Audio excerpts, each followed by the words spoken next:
All right, folks, today at halftime we've got Father McMahon joining me. We're going to talk a little bit about the Georgetown rivalry coming up tomorrow evening. Hopefully we'll have that broadcast for you guys starting at 4:45 on Tuesday, November 21st. Father, why don't you tell us about the Georgetown game? It's a rubber match, isn't it? It's a rubber match. It's like similar to the Notre Dame-Michigan rivalry in that there's intermittent non-playing of that rivalry. The rivalry started the very first year. My dad trying to get games, and the AD at Georgetown was very helpful. We played them the first year, lost by 18. 2005-2006 season was a rough start. So we had them on the schedule for the next year. They came then to our gym, to the Coliseum for the first time, and we didn't.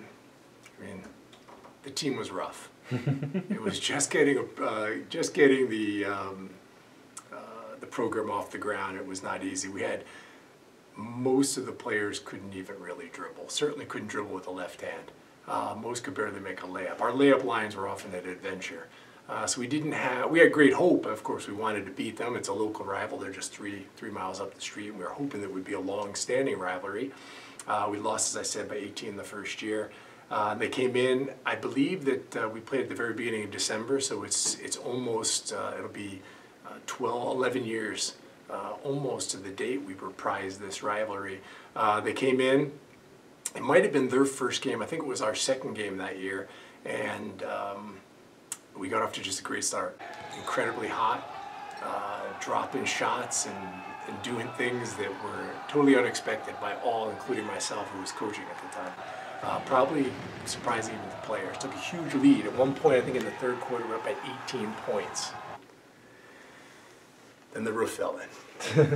What happened is, a high school game, as you know, is 4 quarters, 8 minutes each, and that gives you 32 minutes. The first 26 minutes of the game, after 26 minutes, we held them to 26 points. Pretty impressive. In the last 4 minutes, they scored another 26 points. So the game started getting tight because in those last 4 minutes we essentially had a bunch of decent athletes but terrible basketball players. The only one who could actually dribble was the now father Deister, Charles Deister. His brother James played last year, as most people know. Dad Matt is a big supporter of the program. His younger brother Stephen is now an 8th grader. In any case, long story short, we got down to those last 4 minutes, and we had 2 people who could actually take the ball, get the ball in bounds to him. Since he was the only one who could dribble, we had to get the ball to him. Well, the first one of those fouled out. All right. Second big guy, Eric Populus, he fouled out. We now have no one who can pass the ball into Charles. So what happens is I think it was about 3 minutes and a half to go, we're up by 12, 14 points. Comfortable lead. You think we should win this game? Well, unless you can't get the ball in bounds. So we begin throwing the ball all over the place, and the lead starts getting cut. Of course, timeout, another timeout. There's not much you can do but yell, which I did.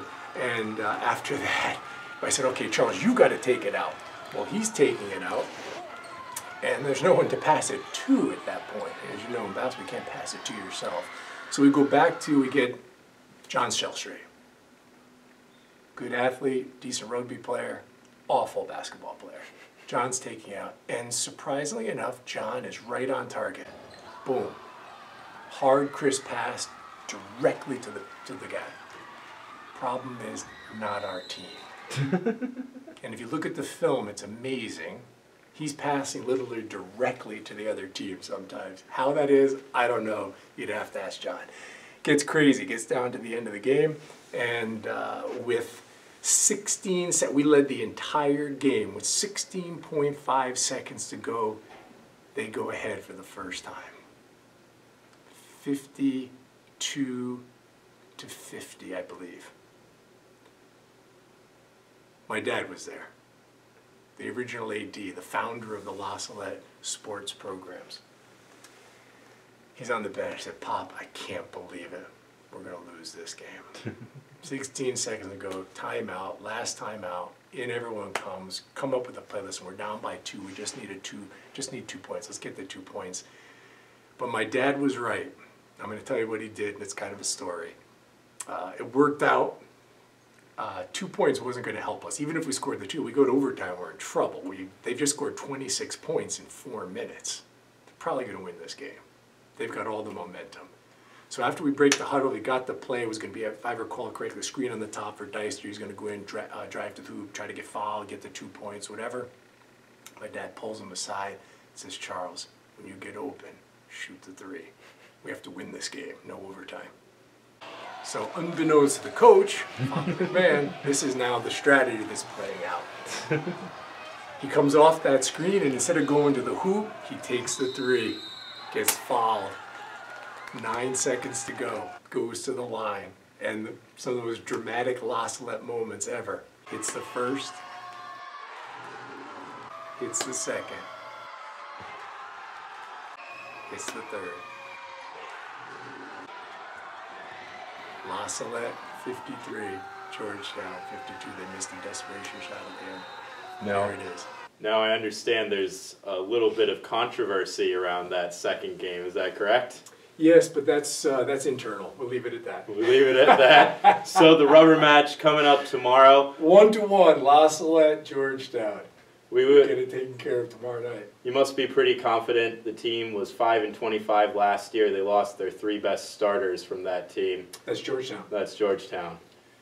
Well, we'll see. I mean, I always think you respect the opponent regardless of what they bring to the table. You got to go out there and try to beat them. And if we respect them and play hard, I mean, it appears that we should win. Hopefully we do. All right, sounds good. Well, thank you, Father, for joining me. Joseph, thank you very much.